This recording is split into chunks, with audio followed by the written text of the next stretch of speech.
Di tes Jerez kemarin, banyak tim-tim memanfaatkan sesi tes resmi di sirkuit Jerez untuk menguji komponen-komponen baru terutama aero. Karena seperti yang kita tahu, sirkuit Jerez dikenal memiliki tikungan-tikungan yang mendukung untuk dilakukan uji coba aero dan komponen lainnya.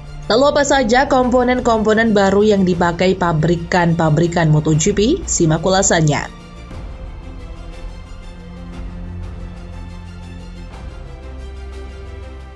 Yamaha telah banyak memperbarui aero mereka dan banyak yang sangat mirip dengan apa yang telah digunakan oleh pabrikan lain. Ada juga sasis yang diperbarui. Hal pertama yang berubah dari YZR-M1 adalah sayap depan mereka. Sayap ini sebenarnya mengikuti pola yang sangat mirip dengan apa yang telah ada sebelumnya. Namun kini memiliki 3 elemen bukannya 2. Fairing depan juga jauh lebih ramping dibandingkan dengan yang Yamaha gunakan saat ini. Bisa dilihat perbandingannya dengan fairing depan yang saat ini digunakan di sini. Kemudian untuk sayap depannya, bila dilihat dari samping, seperti inilah sayap depan 3 elemen yang diuji di tes Jerez. Sangat berbeda dengan sayap 2 elemen Yamaha sebelumnya. Bagian dari aero mereka yang benar-benar menarik adalah fairing samping. Ini sangat mirip dengan apa yang digunakan KTM.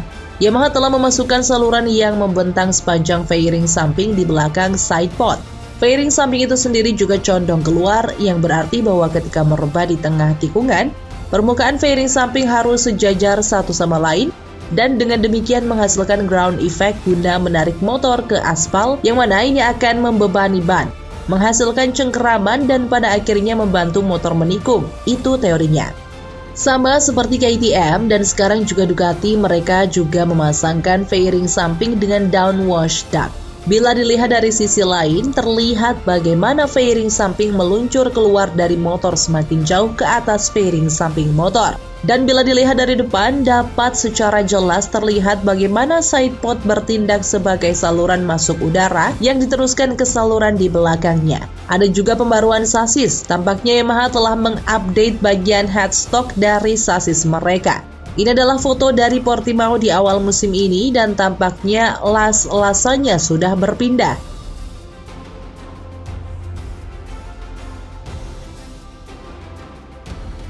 Di Aprilia, Alex Espargaro memiliki salah satu update yang diuji coba oleh Luca Savadori di tes Jerez kemarin.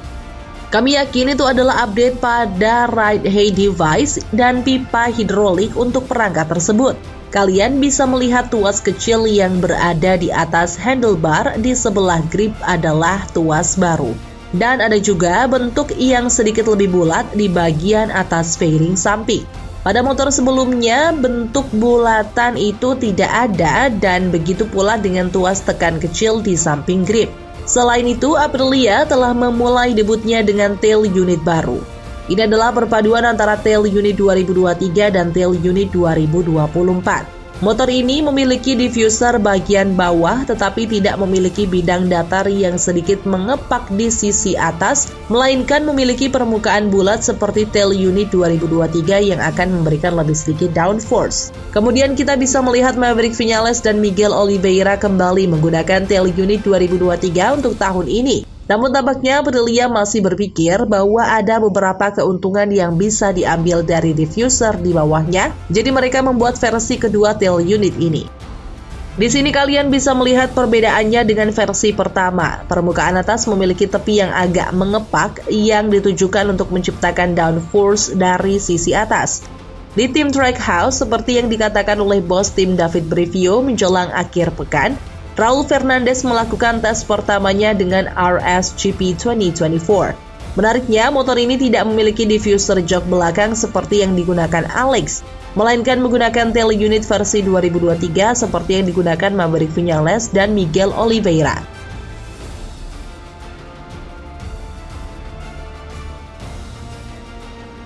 Berbicara tentang aero belakang, Luca Marini telah memilih untuk kembali ke versi awal sayap belakang saat tes pramusim. Ia memilih kembali ke downforce yang lebih rendah.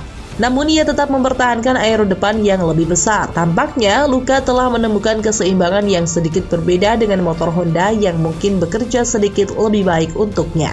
Berbicara tentang aero depan, update aero Honda pada motor barunya memiliki sayap depan yang sangat kecil. Kalian bisa melihatnya di sini pada motor terbaru Taka Nakagami.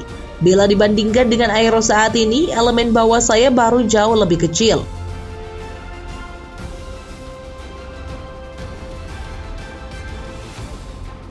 Di KTM ada update kecil pada tuas tekan Hey device pada motor Miller.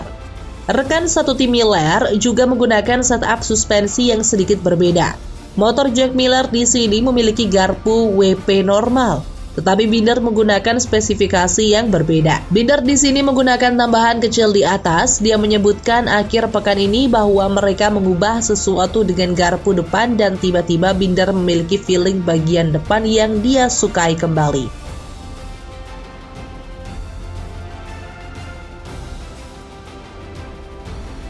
Di kubu Ducati, Franco Morbidelli sangat gembira di tes Jerez kemarin.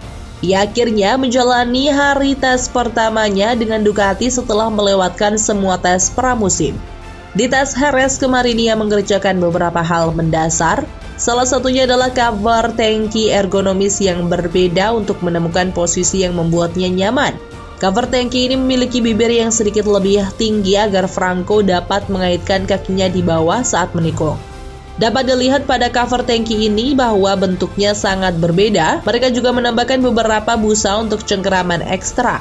Frankie Morbidelli dengan cepat memutuskan bahwa ia lebih menyukai setup tangki bahan bakar yang ergonomis ini dan dengan cepat memasangkannya pada kedua motornya. Ini sangat berbeda dengan setup rekan setimnya Jorge Martin. Jorge Martin menggunakan versi ini.